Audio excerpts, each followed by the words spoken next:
This program is sponsored by Supra Pacific Financial Services Limited, a BSE listed NBFC. ആ 4 എംപ്ലോയീസുമായിട്ടാണ് നമ്മൾ 2012 start ചെയ്യുന്നത്. ഇപ്പൊ 400 ആണ്. ഇപ്പൊ 400 പേര്. ഓക്കെ.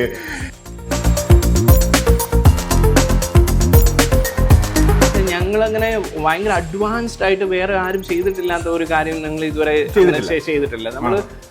നമ്മളെപ്പോഴും ശ്രദ്ധിക്കാറുള്ളത് അത് എങ്ങനെ കുറച്ചും കൂടെ മെച്ചമായിട്ട് ചെയ്യാന്നുള്ളതാണ്.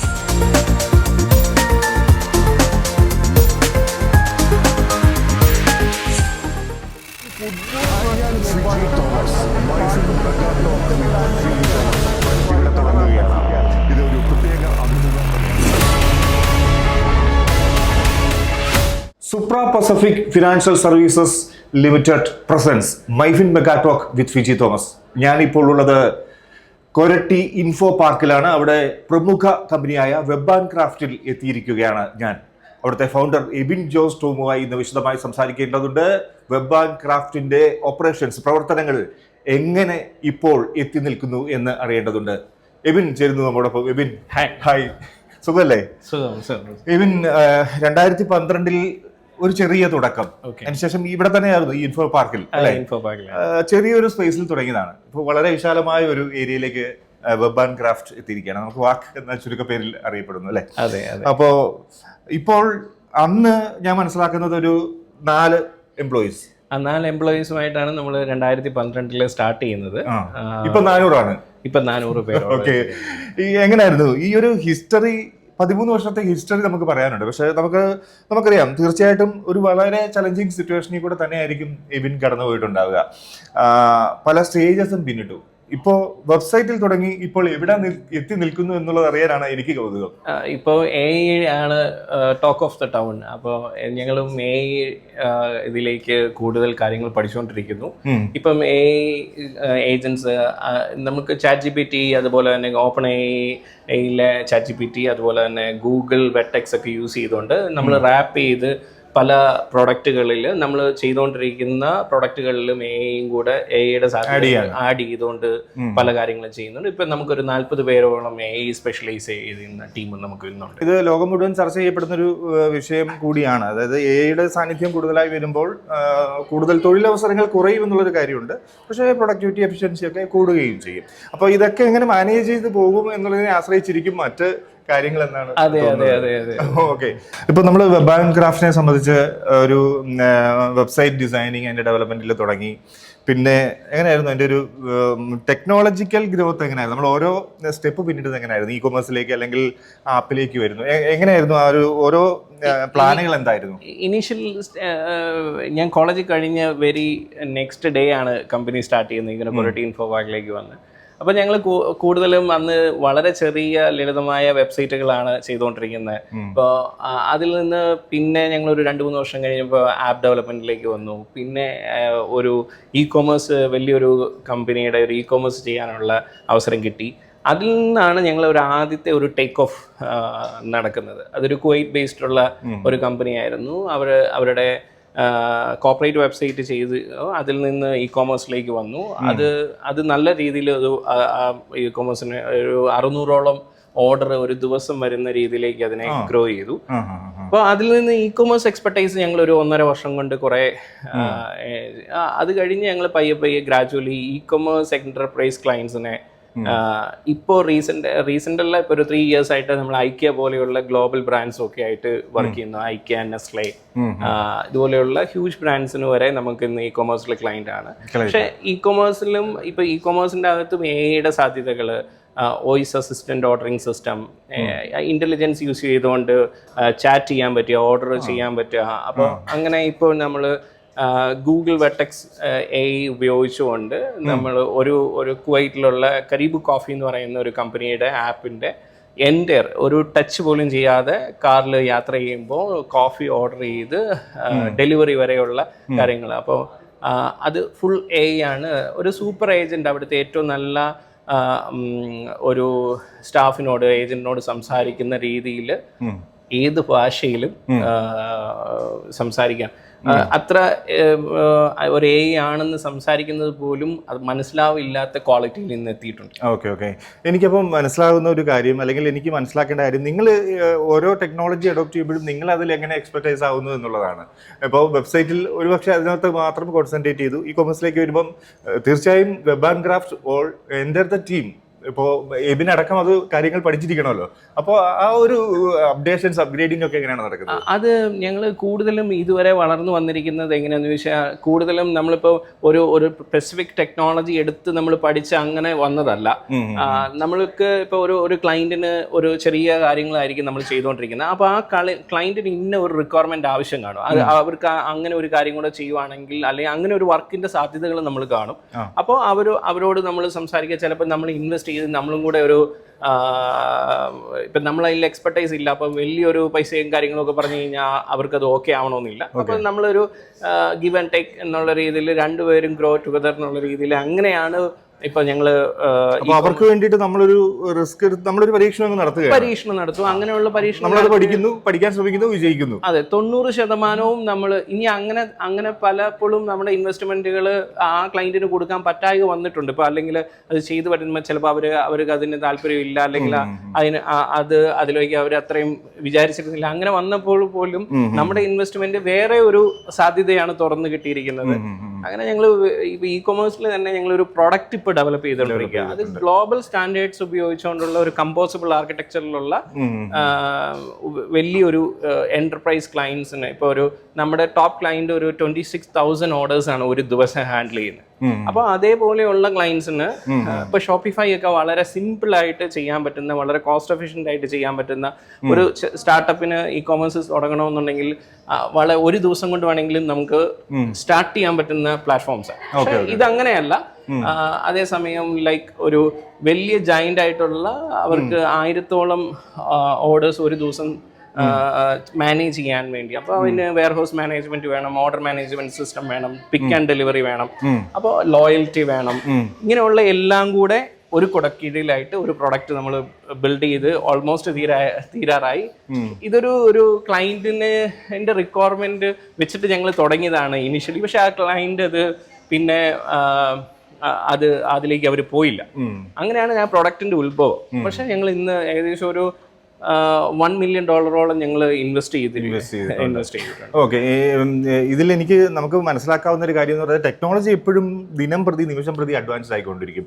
അപ്പോൾ നമുക്ക് പ്രത്യേകിച്ച് ഇപ്പോൾ ഒരു വെബ് ആൻഡ് ക്രാഫ്റ്റിനെ സംബന്ധിച്ച്, ഇതിനെ സംബന്ധിച്ച് എന്തെങ്കിലും ഒരു ടെക്നോളജി അഡോപ്റ്റ് ചെയ്യണമെങ്കിൽ, ഇ കൊമേഴ്സിലായിക്കട്ടെ അല്ലെങ്കിൽ ആപ്പിലാകട്ടെ, എന്തെങ്കിലും കൊണ്ടുവരണമെങ്കിൽ ഇതിനൊരു പ്രത്യേകിച്ച് ഒരു റെഫറൻസ് ഉണ്ടാവില്ല. നമ്മൾ തന്നെ ഇത് കണ്ടെത്തേണ്ടി വരുമായിരിക്കും. അത്തരം സാഹചര്യങ്ങൾ ഉണ്ടായിട്ടില്ലേ? അങ്ങനെ പറയാൻ പറ്റില്ല. എന്ന് വെച്ചാൽ ഞങ്ങൾ അങ്ങനെ ഭയങ്കര അഡ്വാൻസ്ഡ് ആയിട്ട് വേറെ ആരും ചെയ്തിട്ടില്ലാത്ത ഒരു കാര്യം ഞങ്ങൾ ഇതുവരെ ചെയ്തിട്ടില്ല. നമ്മളെപ്പോഴും ശ്രദ്ധിക്കാറുള്ളത് അത് എങ്ങനെ കുറച്ചുകൂടെ മെച്ചമായിട്ട് ചെയ്യാന്നുള്ളതാണ്. ഓക്കെ, അപ്പൊ ഞാൻ ചോദിക്കുന്നത്, ഇപ്പം ഏതൊരു കമ്പനിക്കും അതിനൊരു ലക്ഷ്യം, ഒരു USP ഉണ്ടായിരിക്കും. അതിന്റെ അടിസ്ഥാനത്തിലായിരിക്കുമല്ലോ പ്രവർത്തിക്കുക. അപ്പോൾ ഒരു സ്ട്രാറ്റജി ഉണ്ടായിരിക്കും, അത് കൃത്യമായിട്ട് കീപ്പ് ചെയ്യും. അപ്പോൾ വെബ് ആൻഡ് ക്രാഫ്റ്റിനെ സംബന്ധിച്ച് എന്താണ് ഒരു ക്ലയന്റ് അക്വിസിഷനുമായി ബന്ധപ്പെട്ടുള്ള ഒരു സ്ട്രാറ്റജി എന്താണ്? ഇതൊരു ക്ലീഷ ആൻസർ ആയിരിക്കും, പക്ഷേ നമ്മൾ കൂടുതലും ക്വാളിറ്റി തന്നെയാണ് കോൺസെൻട്രേറ്റ് ചെയ്യാനുള്ളത്. അപ്പോൾ അവർ കൊടുക്കുന്ന കോസ്റ്റിന്, അല്ലെങ്കിൽ അവർ കൊടുക്കുന്ന അതിന് ഏറ്റവും മൂല്യം നമ്മൾ തിരിച്ചു കൊടുക്കുക. പിന്നെ അവർക്കുള്ള ഫ്ലെക്സിബിലിറ്റി, ചെറിയ അപ്പോൾ അതിൽ കോസ്റ്റ് കൂടുമെന്നർത്ഥമുണ്ടോ? ഇല്ല, കോസ്റ്റ് കുറവായിരിക്കും. കോസ്റ്റ് കുറവായിരിക്കും. മീൻസ് ക്വാളിറ്റി, നമ്മൾ ചിലപ്പോഴും പറയാറുണ്ട്, ക്വാളിറ്റി ഉറപ്പുവരുത്തുമ്പോൾ ഒരുപക്ഷെ കോസ്റ്റ് കൂടിയേക്കും എന്ന്. അതെ. അപ്പൊ അങ്ങനെ നമുക്ക് ബാലൻസ് ചെയ്ത് ചെയ്യാൻ പറ്റുക. അപ്പോൾ നമുക്ക് നമ്മളിവിടെ ഏറ്റവും നല്ല രീതിയിൽ മാക്സിമം ശ്രമിക്കുക. പിന്നെ അത് ഏതെങ്കിലും തരത്തിൽ അതിലൊരു കുറവ് ഉണ്ടായിട്ടുണ്ടെങ്കിൽ നമ്മുടെ ശ്രദ്ധയിൽ പെടുത്തുവാണെങ്കിൽ നമ്മളത് ഫിക്സ് ചെയ്ത് കൊടുക്കുക. അങ്ങനെ എല്ലായ്പ്പോഴും ഒരു പ്രശ്നവും വരാതെ ഇരിക്കത്തൊന്നുമില്ല ക്ലയൻസിന്. അപ്പോൾ അവരിൽ നിന്ന് ആ മാറ്റങ്ങൾ നമ്മൾ മാക്സിമം ചെയ്യുക. നമ്മുടെ അതൊരു ലേണിംഗ് എക്സ്പെൻസ് ആയിട്ടും കരുതുക. അങ്ങനെ നമുക്കൊരു 99.9 ക്ലയൻറ്റ് സാറ്റിസ്ഫാക്ഷൻ ഉള്ള ഒരു സ്ഥാപനമാണ്. അതായത് നമ്മൾ ഈ ഒരു പ്രൊഡക്റ്റ് ചെയ്ത് കൊടുക്കുക മാത്രമല്ല, നമ്മൾ കൈമാറി കഴിഞ്ഞാൽ തീരുന്നില്ല നമ്മുടെ ഉത്തരവാദിത്വം അല്ലേ? മെയിൻ്റെനൻസും വെബ്സൈറ്റും ആപ്പും ഒക്കെ അതിന്റെ ബാക്ക് എൻഡിൽ ഇങ്ങനെ പ്രവർത്തിച്ചുകൊണ്ടേയിരിക്കണം. അതെ അതെ. ഇപ്പൊ എന്റെ ഫ്രണ്ട്സിനോട് എന്നോട് ചോദിച്ചു കഴിഞ്ഞാൽ ഞാനൊരു വലിയ ഫിനാൻഷ്യൽ ബാക്കപ്പ് ഒന്നും ഉണ്ടാക്കിയിട്ടില്ല. പക്ഷെ ഉണ്ടാക്കിയിരിക്കുന്ന ഏറ്റവും വലിയ മൂലധനം എന്ന് പറയുന്നത് നമ്മുടെ ഇത്രയും ഏകദേശം ഒരു 1200ഓളം ക്ലയൻസ് ഉണ്ട് നമുക്ക്. അതിലൊരു 90% ക്ലയൻസും ഇന്നും നമ്മുടെ കൂടെയുണ്ട്. ബാക്കിയുള്ള 10% ക്ലയൻസ് കൂടെ ഇല്ലാത്തതിന്റെ റീസൺ അവർ ഇട്ടിട്ട് പോയതല്ല, ചിലപ്പോൾ ആ പ്രോജക്റ്റ് സ്റ്റോപ്പ് ആയിരിക്കും, അവരും അവരുടെ അത് സ്റ്റോപ്പ് ചെയ്തിരിക്കും, അങ്ങനെയുള്ള കാര്യങ്ങൾ. അപ്പോൾ അങ്ങനെ അത്രയും വലിയ ഒരു ഗ്രൂപ്പ് ഓഫ് ആൾക്കാർ നമ്മുടെ വെൽവിഷേഴ്സ് ആണ്. അതാണ് ഞങ്ങളുടെ ഒരു എന്തായാലും നമ്മളുടെ ഒരു വീഴ്ച കൊണ്ട് ആരും നമ്മളുടെ അടുത്തൊന്നും കൊഴിഞ്ഞു പോയിട്ടില്ല അല്ലേ? വീഴ്ചകൾ ഉണ്ടായിട്ടില്ല എന്ന് ഞാൻ പറയുന്നില്ല, വീഴ്ചകൾ ഉണ്ടായിട്ടുണ്ട്. പക്ഷേ അത് നമ്മൾ മാക്സിമം ഇപ്പം നമ്മളൊരു പ്രോഡക്റ്റ് നമ്മളൊരു കടയിൽ നിന്ന് മേടിക്കുന്നു, അതിന് ആ ഇലക്ട്രോണിക് പ്രോഡക്റ്റിന് പ്രോബ്ലം ഉണ്ടാവില്ല എന്ന് അവർക്ക് ഒരിക്കലും എൻഷുർ ചെയ്യാൻ പറ്റില്ല. പക്ഷേ നമ്മൾ ആ പ്രോബ്ലം ഉണ്ടാകുമ്പോൾ അവരെ എങ്ങനെ സമീപിക്കുന്നു, അവർക്ക് എങ്ങനെ സർവീസ് കൊടുക്കുന്നു, എത്ര ക്വിക്കായിട്ട് കൊടുക്കുന്നു, അവർക്കതിന് എല്ലാ രീതിയിലുമുള്ള മാക്സിമം സപ്പോർട്ട് ഉറപ്പുവരുത്തുകയാണല്ലോ. അതേ രീതിയിൽ തന്നെ നമ്മൾ ക്ലയൻസിനെ സപ്പോർട്ട് ചെയ്യാന്നുള്ളതാണ് നമ്മുടെ ഒരു അത് വളരെ പ്രധാനപ്പെട്ട ഒരു കാര്യമാണ്. ഒരു സർവീസസിൽ, IT സർവീസസിൽ നമ്മൾ എത്രയും വേഗം ഒരു ട്രബിൾ ഷൂട്ടിംഗ് നടത്തി അല്ലെങ്കിൽ പ്രശ്നം പരിഹരിക്കുക എന്നുള്ളതാണ് ഏറ്റവും പ്രധാനമായ ലക്ഷ്യം. എബിനിപ്പോ നമുക്കറിയാം വൻകിട സ്ഥാപനങ്ങൾ, ഒരു മേജർ ക്ലയൻസ് ഒക്കെ എബിന്റെ പോക്കറ്റിലുണ്ട്, ഇപ്പോൾ വാലറ്റിലുണ്ട് അല്ലേ? അപ്പോൾ ഇപ്പോൾ വെബ് ആൻഡ് ക്രാഫ്റ്റിനെ സംബന്ധിച്ച് ഒരു മേജർ ക്ലയൻസിനെ അപ്രോച്ച് ചെയ്യുമ്പോൾ നിങ്ങൾ സ്വീകരിക്കുന്ന ഒരു രീതി എന്താണ്, അല്ലെങ്കിൽ എന്താണ് ആ ക്ലയൻസിനെ നിങ്ങളിലേക്ക് അട്രാക്ട് ചെയ്യുന്നത് എന്താണ്? നമ്മൾ ഇപ്പോൾ ഒരു ക്ലയൻറ്റ് നമ്മളെ അപ്രോച്ച് ചെയ്യുമ്പോൾ അവർ ഒരു റിക്വയർമെൻറ്റ് നമുക്ക് ഷെയർ ചെയ്യും. നമ്മൾ ഫസ്റ്റ് അവരെ ആ റിക്വയർമെൻറ്റ് നമുക്കൊരു BA ടീമുണ്ട്. ആ BA ടീം അവരുടെ റിക്വയർമെൻറ്റ് വളരെ ഡീറ്റെയിൽ ആയിട്ട് മനസ്സിലാക്കി അവരുമായിട്ട് ഡയറക്റ്റ് മീറ്റിംഗ് വേണമെന്നുണ്ടെങ്കിൽ ഡയറക്റ്റ് മീറ്റിങ്ങിലിരിക്കും. ആ ഒരു ഫുൾ പ്രോസസ്സിൽ നമ്മൾ പോയതിന് ശേഷമാണ് നമ്മളൊരു പ്രപ്പോസൽ കൊടുക്കുക. അപ്പോൾ അതിന് ഒരു ക്ലിയർ പ്രോസസ്സ് നമ്മൾ കമ്പനിക്കുള്ളിൽ തന്നെ ഡിഫൈൻ ചെയ്തിട്ടുണ്ട്. എബിൻ, മറ്റൊരു കാര്യം, ഇപ്പോൾ വെബ് ആൻഡ് ക്രാഫ്റ്റിനെ സംബന്ധിച്ച് ഒരു പല ഏരിയകളിൽ കൈവച്ചിട്ടുണ്ട് എന്നാണ് നമുക്ക് മനസ്സിലാകുന്ന കാര്യം. ഒരു വെബ് ഡിസൈനിങ് എന്നതിലേക്ക് വരുന്നു, അല്ലെങ്കിൽ ആപ്പിലേക്ക് വരുന്നു, ഡിജിറ്റൽ മാർക്കറ്റിലേക്ക് വരുന്നു, ഒരു കൺസൾട്ടൻസി ലെവലിലേക്കൊക്കെ പ്രവർത്തിക്കുന്നു. അതേസമയം ഒരു IT സ്ഥാപനത്തിന്റെ ഒരു ലേബൽ ഉണ്ട്. ഇപ്പോൾ ഇൻഫോ പാർക്കിലാണുള്ളത്. അതുകൊണ്ട് തന്നെ പെട്ടെന്ന് ഒരു IT സ്ഥാപനം എന്നതിലേക്ക് നമുക്ക് പെട്ടെന്ന് മനസ്സിലാക്കാൻ പറ്റുന്നു. ഈ ഒരു മോഡ് ഓഫ് ഓപ്പറേഷൻസ് എങ്ങനെയാണ്, ഏതൊക്കെ രീതിയിലാണ് നടക്കുന്നത്? ഇത് ഞങ്ങൾ മേജർലി 3 ഡിവിഷൻസ് ആണ് ഞങ്ങൾക്കുള്ളത്. ഒന്ന് ഡിസൈൻ, പിന്നെ ടെക്നോളജി, പിന്നെ മാർക്കറ്റിംഗ്. അപ്പം 3 കമ്പനി റൺ ചെയ്യുന്നത് പോലെയാണ്. അതിന് ഒരു ഇന്റേണൽ ടീം ലീഡ് ഉണ്ട്, like A CEO. Design handle ചെയ്യാൻ വേണ്ടി ക്ലിന്റ് എന്ന് പറയുന്ന ഒരാളുണ്ട്. ടെക്നോളജി ഹാൻഡിൽ ചെയ്യാൻ വിനോദ് ഹെഡ് ചെയ്യുന്നു. Digital marketing Sreeved. ഇങ്ങനെ 3 പേരാണ് ഹാൻഡിൽ ചെയ്യുന്നത്. ഇത് എൻറ്റയർലി ഡിഫറെന്റ് 3 കമ്പനീസ് റൺ ചെയ്യുന്ന പോലെയാണ് ഇന്റേണലി. പക്ഷേ വെളിയിൽ നമ്മൾ ഒറ്റ ബ്രാൻഡിലാണ് അറിയപ്പെടുന്നത്. അപ്പോൾ ഇതിനൊരു ചലഞ്ചും ഉണ്ട്. ഈ ചലഞ്ച് എന്താണെന്ന് ചോദിക്കുമ്പോൾ, ഇതൊരു ടെക്നോളജി കമ്പനി ആണോ, ഡിസൈൻ ഏജൻസി ആണോ, അല്ലെങ്കിൽ ഡിസൈൻ സ്റ്റുഡിയോ ആണോ, മാർക്കറ്റിംഗ് ഏജൻസി ആണോ എന്നുള്ള ഒരു കോൺഫ്ലിക്റ്റ് നടക്കുന്നുണ്ട്. അപ്പോൾ അതുകൊണ്ട് നമ്മൾ എന്താണ് USP എന്ന് അറിയണം. പക്ഷേ ഇതൊരു മിറക്കിൾ കോമ്പിനേഷനാണ്. സ്ട്രോങ് ആയിട്ടുള്ള ഒരു ഡിജിറ്റൽ ഡിസൈൻ കേപ്പബിലിറ്റി മസ്റ്റാണ്. ആ ഒരു യൂസർ എക്സ്പീരിയൻസ് അല്ലെങ്കിൽ UX UI ഇതിലൊക്കെ നല്ല കേപ്പബിലിറ്റി വേണ്ടിയ ഒരു കോർ ഫില്ലർ അതാണ്. പിന്നെ ടെക്നോളജി സ്ട്രോങ് ആയിരിക്കണം. അത് എൻഡ് ടു എൻഡ് സെക്യൂരിറ്റി വരെയുള്ള കേപ്പബിലിറ്റി, ഡെവോപ്സ്, സെക്യൂരിറ്റി, നല്ല ടെക്നോളജി അവർക്ക് AI ഇപ്പോൾ ഇന്നത്തെ രീതിയിൽ ഇങ്ങനെയുള്ള എല്ലാ ടെക്നോളജി ഇപ്പം നമുക്കൊരു 250 പേരോളം ടെക്നോളജിയിലുണ്ട്. അതുപോലെ തന്നെ ഇതിനെ മാർക്കറ്റ് ചെയ്യണം, ആളുകളിലേക്ക് എത്തിക്കണം. അപ്പോൾ അതിൻ്റെ ഒരു എക്സ്പെർട്ടൈസും വേണം. അപ്പോൾ ഇത് 3 കൂടെ ചേർന്നതാണ് ഒരു മിറക്കിൾ കോമ്പിനേഷൻ. അപ്പോൾ ആ ഒരു കോമ്പിനേഷനുള്ള കമ്പനികൾ ഇന്ന് വളരെ വിരളമാണ്. അപ്പോൾ അതാണ് നമ്മൾ ക്രാക്ക് ചെയ്യാൻ ശ്രമിച്ചുകൊണ്ടിരിക്കുന്നത്. ഇന്ന് ഈ 3ലും ഡിസൈനിലും മാർക്കറ്റിങ്ങിലും നോക്കുവാണെങ്കിൽ കേരളത്തിലെ ഏറ്റവും ടോപ്പ് ഒരു 3 കമ്പനീസ് എടുക്കുവാണെങ്കിൽ നമ്മൾ ഇന്ന് അതിലുണ്ടെന്നാണ് എൻ്റെ വിശ്വാസം. ടെക്നോളജിയിൽ ഒരുപാട് കമ്പനീസ് ഇന്നുണ്ട്. നമ്മുടെ ടെക്നോളജി ടീമുമാണ് ഏറ്റവും വലിയ ടീം. ഇതിനെ 3 കൂടെ നമ്മൾ ഒന്നിച്ച് ഒരു കൊണ്ടുവരിക, അതാണ് നമ്മൾ അത് ക്രാക്ക് ചെയ്യും എന്നാണ്. ഇപ്പം അതിലെ സ്പെഷ്യലൈസ് ചെയ്യുന്ന കമ്പനികളായി ഇന്ന് അറിയപ്പെടാൻ തുടങ്ങിയിട്ടുണ്ട്. പക്ഷെ അതങ്ങനെ വളരെ ഫെമിലിയർ അല്ല, ഇൻഡസ്ട്രിയിൽ അല്ലാത്തത് കൊണ്ട് നമുക്കതിനെ പൊസിഷൻ ചെയ്യാൻ ഇന്നും വളരെ ബുദ്ധിമുട്ടപ്പെടുന്നുണ്ട്. ഏതാണ് ഫോക്കസ് എന്ന് ചോദിക്കുമ്പോൾ പക്ഷെ സ്റ്റിൽ ഞങ്ങൾ അതിൽ വിൻ ആവും ചെയ്യും എന്നൊരു പ്രതീക്ഷ. പക്ഷെ എനിക്ക് അതിന്റെ ഒരു സാധ്യത ഇവർ സംസാരിക്കുമ്പോൾ മനസ്സിലാകുന്നു. ഇപ്പോൾ ഒരു മേജർ സ്ഥാപനത്തെ സംബന്ധിച്ച് അവർക്ക് നിരവധി ആവശ്യങ്ങളുണ്ട് അല്ലേ? അതെ. അവരുടെ പ്രൊഡക്റ്റ് ഹൈലൈറ്റ് ചെയ്യുക, അല്ലെങ്കിൽ അവരുടെ കമ്മ്യൂണിക്കേഷൻ കാര്യങ്ങൾ, ഡിജിറ്റൽ ഓപ്പറേഷൻസ്, അപ്പോൾ ഇങ്ങനെ പല ആസ്പെക്ട്സുകളുണ്ട്. ഇതെല്ലാം വെബ് ആൻഡ് ക്രാഫ്റ്റിനെ സമീപിച്ചാൽ ഇതെല്ലാം ഒരേ സമയം നടന്നു പോകും എന്നൊരു കാര്യം അവർക്ക് സാധ്യമാവില്ലേ? അതെ, അത് മാത്രമല്ല നമ്മളത് എങ്ങനെയും ചെയ്യും എന്നുള്ള ഒരു കേപ്പബിലിറ്റി അല്ല ബിൽഡ് ചെയ്തിരിക്കുന്നത്, അതിന് ബെസ്റ്റായിട്ട് ചെയ്യുന്ന രീതിയിൽ. ഇപ്പം ഡിസൈൻ എന്ന് പറഞ്ഞു കഴിഞ്ഞാൽ we are the number 1 design agency എന്നാണ് നമ്മൾ കോൺഫിഡൻറ്റോടെ ഇന്ന് കേരളത്തിൽ പറയാൻ പറ്റും. ഡിജിറ്റൽ മാർക്കറ്റിംഗിലും എനിക്ക് അറിയാവുന്ന എൻ്റെ അറിവനുസരിച്ച് ഒരു 100 പേരിൽ മേളിലുള്ള ഒരു ഡിജിറ്റൽ മാർക്കറ്റിംഗ് ടീം ഇന്ന് കേരളത്തിൽ ഇല്ല. പക്ഷെ ഞങ്ങൾ അതിനെ അങ്ങനെ പൊസിഷൻ ചെയ്തിട്ടില്ല. ആക്ച്വലി നമ്മൾ അത് എത്രയും പെട്ടെന്ന് നമ്മൾ ഒരു അറിയപ്പെടുന്ന കമ്പനിയായി മാറും എന്നാണ് ഞങ്ങളുടെ വിശ്വാസം. ഈ 3 കേപ്പബിലിറ്റിയും എക്സലന്റ് ആയിട്ട് ഡെലിവർ ചെയ്യാൻ പറ്റുന്ന ഒരു കോസ്റ്റ് എഫിഷ്യന്റ് മാനറിൽ ഡെലിവർ ചെയ്യാൻ പറ്റുന്ന ഒരു കമ്പനി എന്ന് അതിലേക്ക് എത്തണം നമ്മളല്ലേ. ദീർഘകാലത്തേക്ക് ഒരു ലോങ് ടേം സ്ട്രാറ്റജി ഫിക്സ് ചെയ്യാൻ ബുദ്ധിമുട്ടായി വരുന്നുണ്ടോ? ക്ലയന്റിന്റെ ആവശ്യങ്ങൾ, അവർക്ക് റിക്വയർമെന്റ്സ് കൂടി വരുന്നുണ്ട്. അപ്പോൾ അത് നമ്മൾ സാധിച്ചു കൊടുക്കണം. ഒപ്പം നമ്മുടെ കമ്പനിയുടെ മറ്റ് ഡെവലപ്മെന്റ് പ്രോസസ്സ് ഇതോടൊപ്പം തന്നെ കൊണ്ടുപോകണം.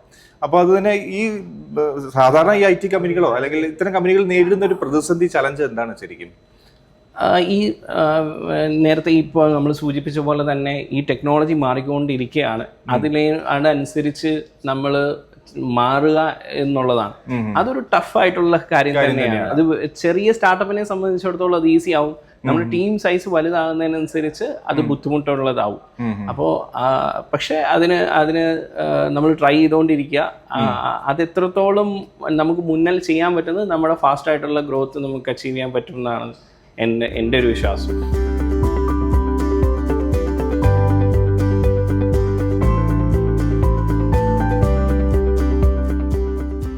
നമുക്കിനി അറിയേണ്ടത്, ഇപ്പോൾ ഇതിനെ സംബന്ധിച്ച് ഇപ്പോൾ നമുക്ക് ഈ പല ഇതുപോലെ IT ഫേമുകളൊക്കെ വിദേശത്തുള്ള സ്ഥാപനങ്ങൾക്ക് വേണ്ടിയിട്ടാണ് അവരുടെ സർവീസസ് ഓപ്പറേഷൻസ് ഒക്കെ നടത്തുക.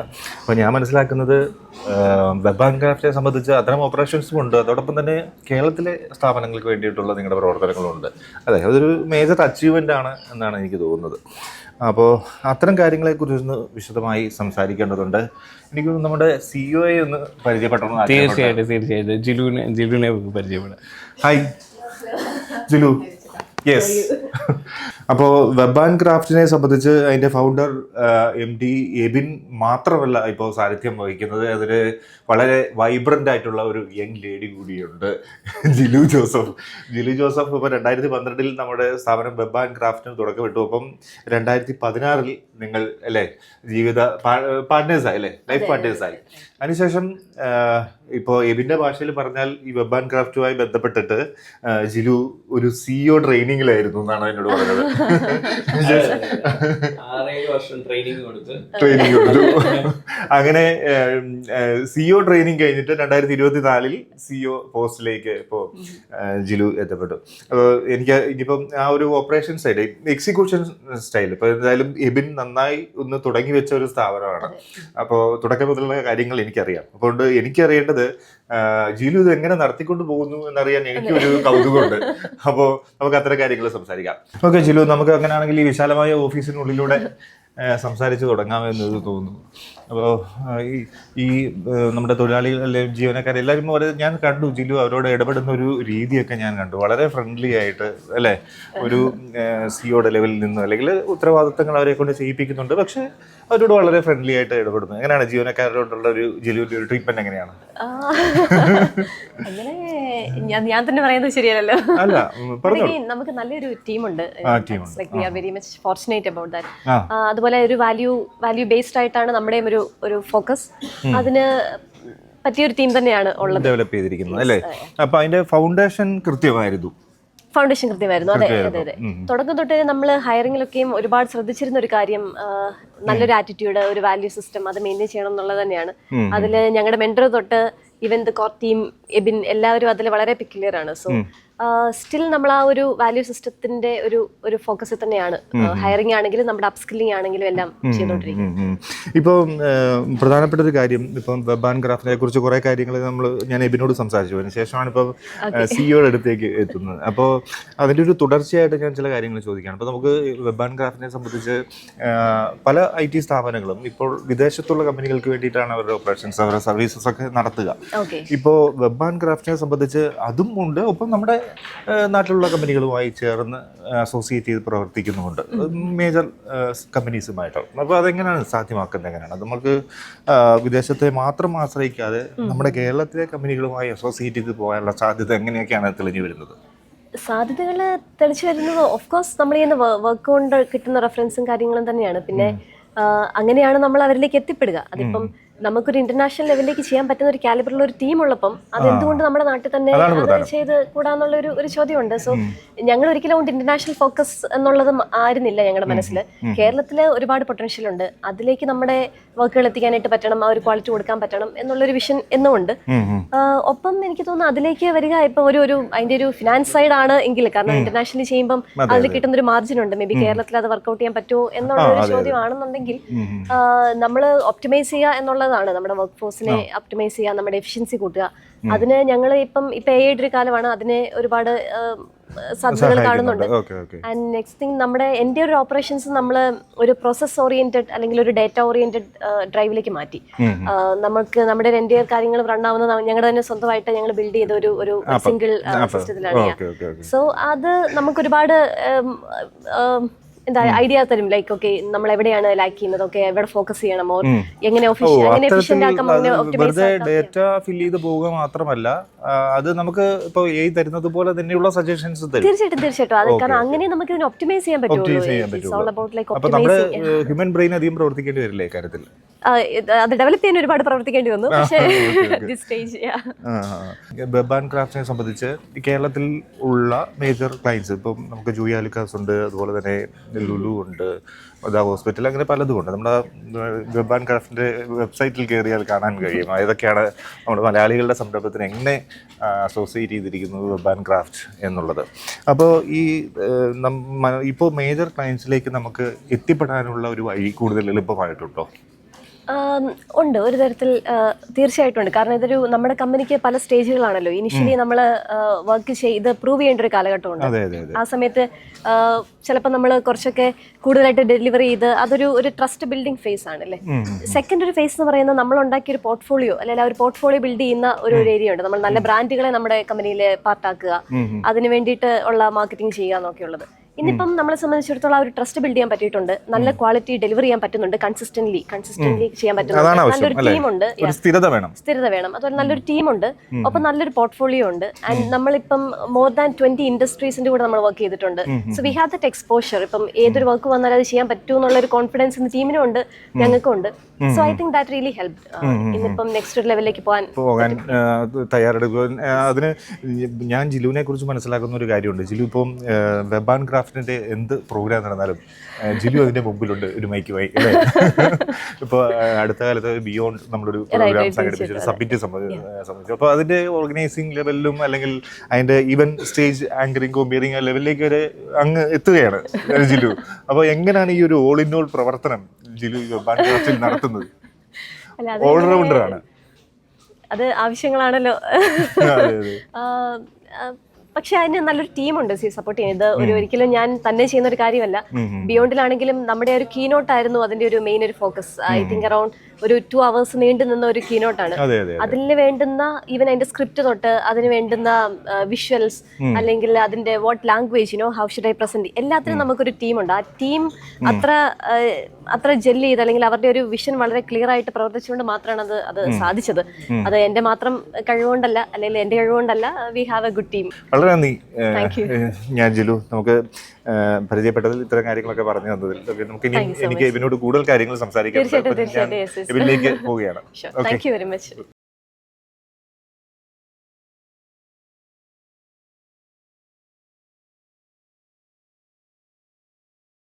ഓക്കെ, എബിൻ, ഇവിടെ നമുക്ക് എഴുതി വെച്ചിരിക്കുന്നത് വായിക്കാം. Inspiring digital transformation. ആ ഒരു ട്രാൻസ്ഫോർമേഷൻ പൂർണ്ണമാകേണ്ടതുണ്ടല്ലേ.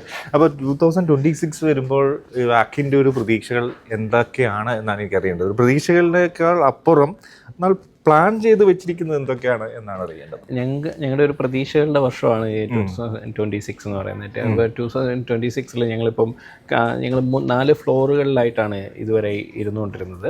അപ്പോൾ ഞങ്ങളിത് കൺസോൾട്ടേറ്റ് ചെയ്ത് വലിയൊരു ഓഫീസിലേക്ക് പോവാണ്. അത് നമ്മുടെ എല്ലാ ഒരു IT ഇൻഫ്രാസ്ട്രക്ചർ നീഡ്സും മീറ്റ് ചെയ്തുകൊണ്ടുള്ള വളരെ നല്ല രീതിയിലുള്ള ഇവിടെ തന്നെ ഇൻഫോ പാർക്കിൽ തന്നെ ഈ നെക്സ്റ്റ് ഫ്ലോറിലാണ് ബിൽഡ് ചെയ്യുന്നത്. 5ാമത്തെ ഫ്ലോറിൽ ബിൽഡ് ചെയ്യുവാണ്. 500 സീറ്റിങ്ങുമായിട്ട് ഡെവലപ്പ് ചെയ്യുന്നു. പിന്നെ നമ്മുടെ ചേരുവകളെല്ലാം ഒരു കൂട്ടിച്ചേരുന്ന ഒരു വർഷമാണ്. അപ്പോൾ നമ്മൾ ഡെവലപ്പ് ചെയ്തിരിക്കുന്ന ഇത്രയും കാലത്തെ എക്സ്പീരിയൻസ് കാര്യങ്ങളെല്ലാം വെച്ചുകൊണ്ട് ഒരു ടേക്ക് ഓഫിനുള്ള തയ്യാറെടുപ്പുകളായിരുന്നു ഈ ലാസ്റ്റ് 13 വർഷം. അപ്പോൾ ഇതുവരെ ടേക്ക് ഓഫ് ചെയ്തിട്ടില്ല. ടേക്ക് ഓഫ് ചെയ്തിട്ടില്ല. അതിനകത്ത് അങ്ങനെ നമ്മൾ ബാക്കിലോട്ട് നോക്കുവാണെന്നുണ്ടെങ്കിൽ റൺവേയിലായിരുന്നു. ഒരു നിമിഷവും അങ്ങ് പെട്ടെന്നൊരു ഗ്രോത്ത് ഉണ്ടായതുപോലെ അങ്ങനെ വളരെ ഗ്രാജുവലായിട്ട്. അല്ല, അത് പറയുമ്പോൾ എനിക്ക് മനസ്സിലാകുന്നത് എബിൻ്റെ ഒരു പ്രതീക്ഷകൾ അല്ലെങ്കിൽ എബിൻ മനസ്സിൽ കാണുന്ന ഒരു സ്വപ്നം, ഡ്രീം എങ്ങനെയാണ് ഈ പ്രോജക്റ്റ് സംബന്ധിച്ചുള്ളതാണ്. ഒരു 13 വർഷം റൺവേയിലായിരുന്നു എന്ന് പറയുമ്പോൾ അതെങ്ങനെ ടേക്ക് ഓഫ് ചെയ്യണം എന്നതിന് കൃത്യമായ ഒരു മനസ്സിലൊരു ഐഡിയ ഉണ്ട് എന്നുള്ളതാണ്. ഐഡിയ ഉണ്ട്. 2030 നമുക്കൊരു IPO പോകണം എന്നുള്ളതാണ്. അതുപോലെ തന്നെ നമുക്ക് വലിയ ലാർജ് ക്ലയൻസിനെ സെർവ് ചെയ്യാൻ പറ്റണം. ഇപ്പം നമ്മൾ ലാർജ് ക്ലയൻസ് നമുക്കുണ്ടെങ്കിലും ലാർജ് പ്രോജക്ട്സ് നമ്മൾ ടേംസ് ഓഫ് വാല്യൂ ഇപ്പോൾ ഞങ്ങൾ ചെയ്തുകൊണ്ടിരിക്കുന്ന പ്രോജക്റ്റുകളെല്ലാം ഒരു ബിലോ 1 മില്യണിനൊക്കെ താഴെയുള്ള പ്രോജക്ട്സുകളാണ്. അപ്പോൾ അതിൽ ഒരു ഫിനാൻഷ്യൽ ടേംസിൽ പറയുകയാണെങ്കിൽ more than $1 million yearly spend ചെയ്യാൻ പറ്റുന്ന ലെവലിലുള്ള ഒരു 10-15 ക്ലയൻസിനെയൊക്കെ നമുക്ക് പുതിയതായിട്ട് ആഡ് ചെയ്യാൻ പറ്റണം. എന്തായാലും ഈ ക്ലയൻസ് എല്ലാം എബിൻ്റെ ഒരു കണക്ക് കൂട്ടലിൽ എബിൻ്റെ ക്ലയൻസ് എല്ലാം സാറ്റിസ്ഫൈഡ് ആണ്. അങ്ങനെ നമ്മൾ ഇപ്പം ഒരു 90% അല്ല, നമ്മൾ സാറ്റിസ്ഫൈഡ് അല്ലായികയൊന്നുമില്ല. നമ്മൾ ഞാൻ പറയുന്നത് നമ്മുടെ ക്ലയൻസും സാറ്റിസ്ഫൈ ആവരുതെന്ന് ഞാൻ ആഗ്രഹിക്കുന്നു. അപ്പോൾ അങ്ങനെ അവർ കൂടുതൽ സർവീസസ് ആവശ്യപ്പെടണം, അവർ സർവീസസും ആവശ്യപ്പെടണം, അവർ ക്വാളിറ്റിയും കൂടുതൽ എക്സ്പെക്ട് ചെയ്യണം. എന്നാലേ നമുക്കൊരു പ്രഷർ ഉണ്ടാവുകയും ഗ്രോത്ത് ഉണ്ടാവുകയും ചെയ്യുള്ളൂ. അപ്പോൾ ഞങ്ങൾ ഈ ലെവലിലേക്ക് വളർന്നിരിക്കുന്നുണ്ടെങ്കിൽ അതൊരു ക്ലയൻസിന്റെ ഒരു പ്രഷറുണ്ട്, അവരുടെ കൂടുതൽ എക്സ്പെക്ടേഷൻസ് ഉണ്ട്. ആ എക്സ്പെക്ടേഷൻ നമ്മൾ മീറ്റ് ചെയ്യാനുള്ള എനിക്ക് പലപ്പോഴും തോന്നാറുള്ളത് ക്ലയൻസ് ആ എക്സ്പെക്ടേഷനാണ് ഞങ്ങളെ വളർത്തിയത്. അപ്പോൾ അത് സ്റ്റിൽ അങ്ങനെ ഉണ്ടാവട്ടെ എന്നാണ് ഞാൻ ആഗ്രഹിക്കുന്നത്. ഓക്കെ, വളരെ ക്ലിയർ ആയിട്ടുള്ള ആൻസർ ആണ്. നമുക്ക് എപ്പോഴും ഒരു ടിക്കിംഗ് ഫോഴ്സ് വേണം അല്ലേ? ഗ്രോത്ത് വളരാൻ അതിനുവേണ്ടി ഒരു പ്രഷർ പോയിന്റ് വേണം. അതെ, അത് ക്ലിയർ ആണ്. ഓക്കെ, എന്തായാലും ആ ഒരു ലെവലിൽ കാര്യങ്ങൾ പോകട്ടെ എന്ന് ആഗ്രഹിക്കുകയാണ്. അപ്പോൾ വളരെ നന്ദി വെബ് ആൻഡ് ക്രാഫ്റ്റ് ടീം നമ്മോടൊപ്പം ചേർന്നതിനെ. ഫൗണ്ടർ എബിൻ ജോസ് ടോം, ഒപ്പം CEO ജിലു. നിങ്ങളുടെ ഒരു പ്ലാനും പദ്ധതികളും അനുസരിച്ച് 2026 മുന്നോട്ട് പോകട്ടെ. അല്ലെങ്കിൽ അതിനടുത്ത് തൊട്ടടുത്ത വർഷങ്ങളും തുടർന്നുള്ള വർഷങ്ങളും ഒക്കെ വൻ വിജയഗാഥ രചിക്കട്ടെ എന്ന് ആശംസിക്കുന്നു. Thank you Ebin Jose Tom. Thank U.